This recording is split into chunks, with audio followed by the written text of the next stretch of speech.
ओम शांति। आज मीठे बाबा के साकार महावाक्य हैं 30 अप्रैल 2021। मीठे बच्चे, तुम बाप द्वारा सन्मुख पढ़ रहे हो। तुम्हें सतयुगी बादशाही का लायक बनने के लिए पावन जरूर बनना है। प्रश्न: बाप के किस ऑक्यूपेशन को तुम बच्चे ही जानते हो? उत्तर: तुम जानते हो कि हमारा बाप बाप भी है, टीचर और सतगुरु भी है। बाप कल्प के संगम युग पर आते हैं, पुरानी दुनिया को नया बनाने, एक आदि सनातन धर्म की स्थापना करने। बाप अभी हम बच्चों को मनुष्य से देवता बनाने के लिए पढ़ा रहे हैं। यह ऑक्यूपेशन हम बच्चों के सिवाय और कोई नहीं जानता। गीत है, भोलेनाथ से निराला कोई और नहीं। ओम शांति। ओम शांति का अर्थ तो बच्चों को बार बार समझाया है। ओम माना मैं आत्मा हूँ और मेरा यह शरीर है। शरीर भी कह सकता है कि मेरी यह आत्मा है। जैसे शिव बाबा कहते हैं तुम मेरे हो, बच्चे कहते बाबा आप हमारे हो, वैसे आत्मा भी कहती है मेरा शरीर, और शरीर कहेगा मेरी आत्मा। अभी आत्मा जानती है मैं अविनाशी हूँ। आत्मा बिगर शरीर कुछ कर न सके। शरीर तो है, कहते हैं मेरी आत्मा को तकलीफ नहीं देना। मेरी आत्मा पाप आत्मा है, वह मेरी आत्मा पुण्य आत्मा है। तुम जानते हो मेरी आत्मा सतयुग में पुण्य आत्मा थी। आत्मा खुद भी कहेगी मैं सतयुग में सतो प्रधान अथवा सच्चा सोना थी। सोना है नहीं, यह एक मिसाल दिया जाता है। हमारी आत्मा पवित्र थी, गोल्डन एजेड थी। अभी तो कहते हैं इम्प्योर हूँ। दुनिया वाले यह नहीं जानते। तुमको तो श्रीमत मिलती है। तुम अब जानते हो हमारी आत्मा सतो प्रधान थी, अब तमो प्रधान बनी है। हर एक चीज ऐसे होती है। बाल, युवा, वृद्ध, हर चीज नए से पुरानी जरूर होती है। दुनिया भी पहले गोल्डन एजेड सतो प्रधान थी, फिर तमो प्रधान आयरन एजेड है, तब ही दुखी है। सतो प्रधान माना सुधरी हुई, तमो प्रधान माना बिगड़ी हुई। गीत में भी कहते हैं बिगड़ी को बनाने वाले, पुरानी दुनिया बिगड़ी हुई है, क्योंकि रावण राज्य है। और सभी पतित हैं। सतयुग में सब पावन थे, उनको न्यू वाइसलेस वर्ल्ड कहा जाता है। यह है ओल्ड विशियस वर्ल्ड। अब कलयुग आयरन एज है। यह सब बातें कोई स्कूल कॉलेज में नहीं पढ़ाई जाती है, भगवान आकर पढ़ाते हैं और राजयोग सिखाते हैं। गीता में लिखा हुआ है, भगवानुवाच श्रीमद् भगवत गीता। श्रीमद् माना श्रेष्ठ मत, श्रेष्ठ ते श्रेष्ठ, ऊंच ते ऊंच भगवान है। उनका नाम एक्यूरेट शिव है। रुद्र जयंती व रुद्र रात्रि कभी नहीं सुना होगा। शिवरात्रि कहते हैं। शिव तो निराकार है। अब निराकार की रात्रि व जयंती कैसे मनाई जाए? कृष्ण की जयंती तो ठीक है, फलाने का बच्चा है, उनकी तिथि तारीख दिखाते हैं। शिव के लिए तो कोई जानते नहीं कि कब पैदा हुआ, यह तो जानना चाहिए ना। अब तुमको समझ मिली है कि श्री कृष्ण ने सतयुग आदि में कैसे जन्म लिया। तुम कहेंगे उनको तो 5000 वर्ष हुए। वह भी कहते हैं क्राइस्ट से 3000 वर्ष पहले भारत पैराडाइज था। इस्लामियों के आगे चंद्रवंशी, उनके आगे सूर्यवंशी थे। शास्त्रों में सतयुग को लाखों वर्ष दे दिए हैं। गीता है मुख्य। गीता से ही देवी देवता धर्म स्थापन हुआ। वह सतयुग त्रेता तक चला। अर्थात गीता शास्त्र से आदि सनातन देवी देवता धर्म की स्थापना परमपिता परमात्मा ने की। फिर तो आधा कल्प न कोई शास्त्र हुआ, न कोई धर्म स्थापक हुआ। बाप ने आकर ब्राह्मणों को देवता क्षत्रिय बनाया। गोया बाप 3 धर्म स्थापन करते हैं। यह है लीप धर्म। इनकी आयु थोड़ी रहती है।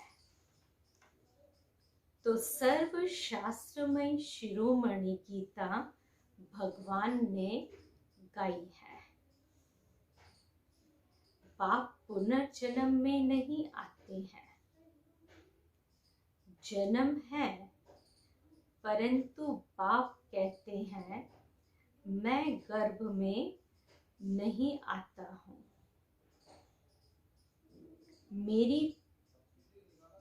मेरी पालना नहीं होती। सतयुग में भी जो बच्चे होते हैं वह गर्भ महल में रहते हैं। रावण राज्य में गर्भ जेल में आना पड़ता है। पाप जेल में भोगे जाते हैं। गर्भ में अंजाम करते हैं हम पाप नहीं करेंगे, परंतु यह है ही पाप आत्माओं की दुनिया। बाहर निकलने से फिर पाप करने लग पड़ते हैं। वहाँ की वहाँ रही। यह भी बहुत परीक्षा करते हैं, हम पाप नहीं कर। यहाँ भी बहुत प्रतिज्ञा करते हैं, हम पाप नहीं करेंगे। एक दो पर काम कटारी नहीं चलाएंगे, क्योंकि यह विकार आदि मध्य अंत दुख देता है। सत्युग में विष है नहीं, तो मनुष्य आदि मध्य अंत 21 जन्म दुख भोगते नहीं, क्योंकि राम राज्य है, उसकी स्थापना अब बाप फिर से कर रहे हैं। संगम पर ही स्थापना होगी ना। जो भी धर्म स्थापन करने आते हैं, उनको कोई भी पाप नहीं करना है। आधा समय है पुण्यात्मा, फिर आधा समय बाद पाप आत्मा बनते हैं। तुम सत्युग त्रेता में पुण्य आत्मा रहते हो, फिर पाप आत्मा बनते हो। सतो प्रधान आत्मा जब ऊपर से आती है तो वह सजाएं खा नहीं सकती। क्राइस्ट की आत्मा धर्म स्थापन करने आई, उनको कोई सजा मिल ना सके। कहते हैं क्राइस्ट को क्रॉस पर चढ़ाया, परंतु उनकी आत्मा ने कोई विकर्म आदि किया ही नहीं है। वह जिसके शरीर में प्रवेश करते हैं, उनको दुख होता है, वह सहन करते हैं। जैसे इनमें बाबा आते हैं, वह तो है ही सतो प्रधान। कोई भी दुख तकलीफ इनकी आत्मा को होती है, शिव बाबा को नहीं होता है। वह तो सदैव सुख शांति में रहते हैं, एवर सतो प्रधान है। परंतु आते तो इस पुराने शरीर में है ना। वैसे क्राइस्ट की आत्मा ने जिसमें प्रवेश किया, उस शरीर को दुख हो सकता है। क्राइस्ट की आत्मा दुख नहीं भोग सकती, क्योंकि सतो रजो तमो में आती है। नई नई आत्माएं आती भी तो है ना। उनको पहले जरूर सुख भोगना पड़े, दुख भोग नहीं सकती, लॉ नहीं कहता। इसमें बाबा बैठे हैं, कोई भी तकलीफ इनको अर्थात दादा को होती है, न कि शिव बाबा को। परंतु यह बातें तुम जानते हो और कोई को पता नहीं है। यह सब राज अभी बाप बैठ समझाते हैं। इस सहज राजयोग से ही स्थापना हुई थी। फिर भक्ति मार्ग में यही बातें गाई जाती हैं। इस संगम पर जो कुछ होता है वह गाया जाता है। भक्ति मार्ग शुरू होता है तो फिर शिव बाबा की पूजा होती है। पहले पहले भक्ति कौन करता है? वही लक्ष्मी नारायण जब राज्य करते थे तो पूज्य थे। फिर वाम मार्ग में आ जाते हैं तो फिर पूज्य से पुजारी बन जाते हैं। बाप समझाते हैं, तुम बच्चों को पहले पहले बुद्धि में आना चाहिए कि निराकार परम पिता परमात्मा इन द्वारा हमको पढ़ाते हैं। ऐसी और कोई जगह सारे वर्ल्ड में हो ना सके जहां ऐसे समझाते हो। बाप ही आकर भारत को फिर से स्वर्ग का वर्षा देते हैं। त्रिमूर्ति के नीचे लिखा हुआ है, Deity world sovereignty is your godfatherly birthright। Shiv बाबा आकर तुम बच्चों को सर्व की बादशाह शिव बाबा आकर तुम बच्चों को स्वर्ग की बादशाही का वर्षा दे रहे हैं, लायक बना रहे हैं। तुम जानते हो बाबा हमको लायक बना रहे हैं। हम पतित थे ना, पावन बन जाएंगे, फिर यह शरीर नहीं रहेगा। रावण द्वारा हम पतित बने हैं, फिर परम पिता परमात्मा पावन बनाए, पावन दुनिया का मालिक बनाते हैं। वही ज्ञान का सागर पतित पावन है। यह निराकार बाबा हमको पढ़ा रहे हैं। सब तो इकट्ठा नहीं पढ़ सकते। सन्मुख तुम थोड़े बैठे हो, बाकी सब बच्चे जानते हैं। अभी शिव बाबा ब्रह्मा के तन में बैठ सृष्टि के आदि मध्य अंत का नॉलेज सुनाते होंगे।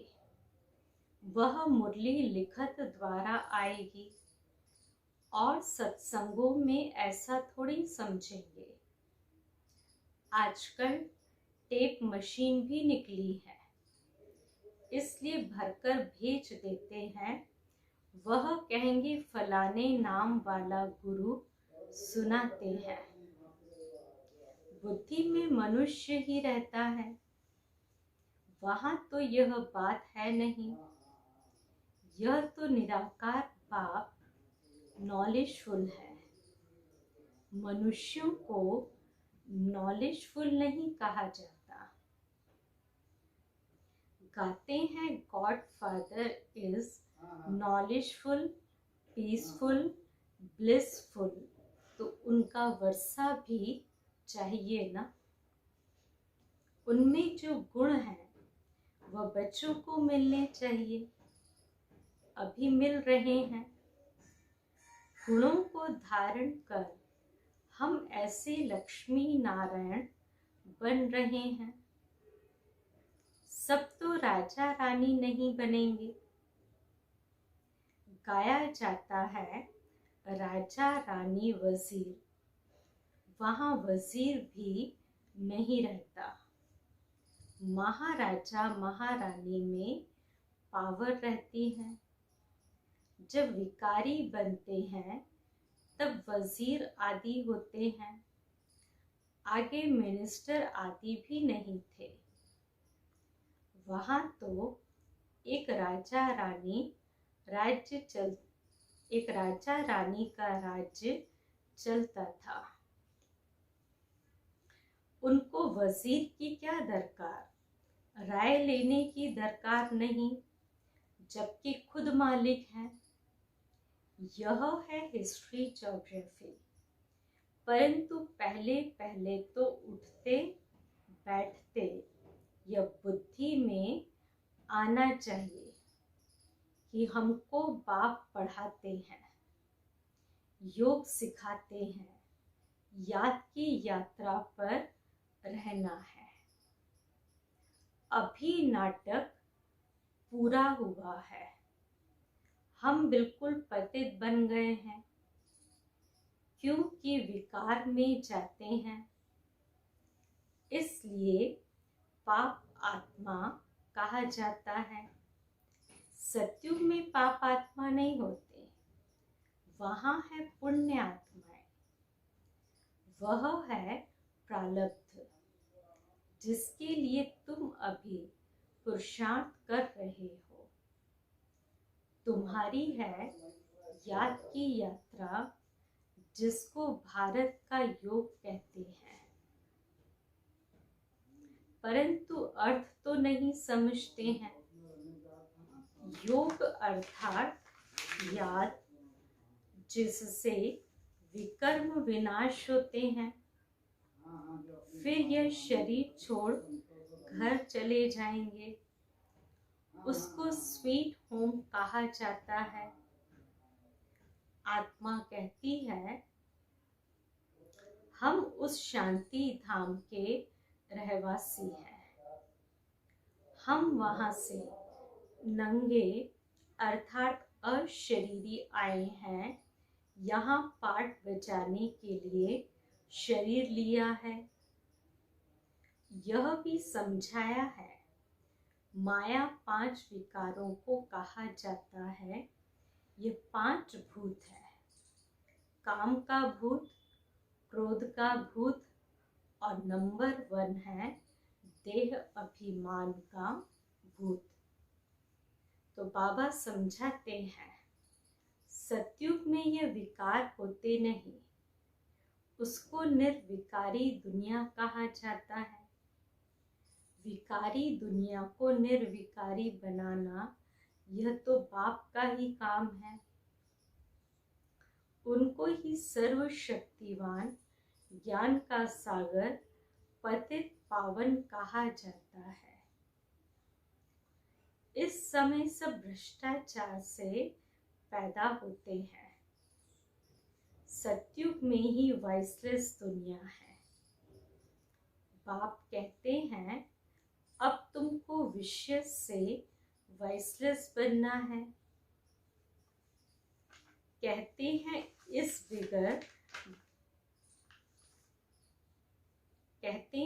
कि इस बिगर बच्चे कैसे पैदा होंगे। बाप समझाते हैं, अभी तुम्हारा यह अंतिम जन्म है। मृत्यु लोक ही खत्म होना है। फिर इसके बाद विकारी लोग होंगे नहीं। इसलिए बाप से पवित्र बनने की प्रतिज्ञा करनी है। कहते हैं बाबा, हम आपसे वर्षा अवश्य लेंगे। वह कसम उठाते हैं झूठा। गॉड जिसके लिए कसम उठाते, उनको तो जानते नहीं। वह कब कैसे आता, उनका नाम रूप देश काल क्या है, कुछ भी नहीं जानते।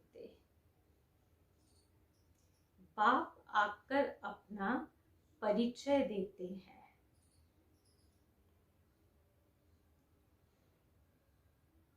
अभी तुमको परिचय मिल रहा है। दुनिया भर में कोई भी गॉड फादर को नहीं जानते। बुलाते भी हैं, पूजा भी करते हैं, परंतु ऑक्यूपेशन को नहीं जानते हैं। अभी तुम जानते हो, परम पिता परमात्मा हमारा बाप, टीचर, सतगुरु है। यह बाप ने खुद परिचय दिया है कि मैं तुम्हारा बाप हूँ। मैंने इस शरीर में प्रवेश किया है। प्रजापिता ब्रह्मा द्वारा स्थापना होती है। किसकी? ब्राह्मणों की। फिर तुम ब्राह्मण पढ़कर देवता बनते हो। तो मैं आकर तुमको शूद्र से ब्राह्मण बनाता हूँ। बाप कहते हैं, मैं आता ही हूँ कल्प के संगम युग पर। कल्प 5000 वर्ष का है। यह सृष्टि चक्र तो फिरता रहता है। मैं आता हूँ पुरानी दुनिया को नया बनाने, पुराने धर्मों का विनाश कराने। फिर मैं आदि सनातन देवी देवता धर्म स्थापन करता हूँ। बच्चों को पढ़ाता हूँ, फिर तुम पढ़कर 21 जन्म के लिए मनुष्य से देवता बन जाते हो। देवताएं तो सूर्यवंशी, चंद्रवंशी प्रजा सब है। बाकी पुरुषार्थ अनुसार ऊंच पद पाएंगे। अभी जो जितना पुरुषार्थ करेंगे वही कल्प कल्प चलेगा। समझाते हैं, कल्प कल्प ऐसा पुरुषार्थ करते हैं, ऐसा ही पद जाकर पाएंगे। यह तुम बच्चों की बुद्धि में है कि हमको निराकार भगवान पढ़ाते हैं। उनको याद करने से ही विकर्म विनाश होंगे। बिगर याद किए विकर्म विनाश हो नहीं सकते। मनुष्यों को यह भी पता नहीं कि हम कितने जन्म लेते हैं। शास्त्रों में कोई ने गपोड़ा लगा दिया है 84 लाख जन्म। अभी तुम जानते हो 84 जन्म है, तो यह अंत का जन्म है। फिर हमको स्वर्ग में जाना है, पहले मूल वतन में जाकर फिर स्वर्ग में आएंगे। अच्छा, मीठे मीठे सिकिलते बच्चों प्रति माता पिता बाप दादा का याद प्यार और गुड मॉर्निंग। रूहानी बाप की रूहानी बच्चों को नमस्ते। हम रूहानी बच्चों की रूहानी बाप दादा को याद प्यार, गुड मॉर्निंग और नमस्ते। धारणा की पहली पॉइंट, बाप से जो पवित्र बनने की प्रतिज्ञा की है उस पर पक्का रहना है। काम क्रोध आदि भूतों पर विजय अवश्य प्राप्त करनी है। दूसरा, चलते फिरते हर कार्य करते पढ़ाने वाले बाप को याद रखना है। अब नाटक पूरा हो रहा है, इसलिए इस अंतिम जन्म में पवित्र जरूर बनना है।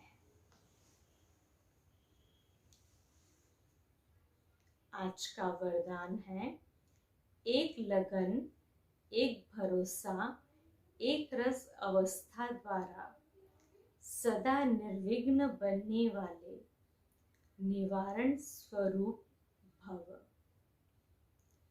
सदा एक बाप की लगन, बाप के कर्तव्य की लगन में ऐसे मगन रहो जो संसार में कोई भी वस्तु या व्यक्ति है भी यह अनुभव ही न हो। ऐसे एक लगन, एक भरोसे में, एक रस अवस्था में रहने वाले बच्चे सदा निर्विघ्न बन चढ़ती कला का अनुभव करते हैं। वे कारण को परिवर्तन कर निवारण रूप बना देते हैं। तो कारण को देख कमजोर नहीं बनते, निवारण स्वरूप बन जाते हैं। स्लोगन, अशरीरी बनना वायरलेस सेट है, वॉइसलेस बनना वायरलेस सेट की सेटिंग है। स्लोगन की पॉइंट, अशरीरी बनना वायरलेस सेट है, वॉइसलेस बनना वायरलेस सेट की निशानी है। अच्छा, आज के अव्यक्त इशारे की पॉइंट है, 30 तारीख है, अशरीरी अवस्था के अभ्यास के लिए। परमार्थ मार्ग में विघ्न विनाशक बनने का साधन है। माया को परखना और परखने के बाद निर्णय करना, क्योंकि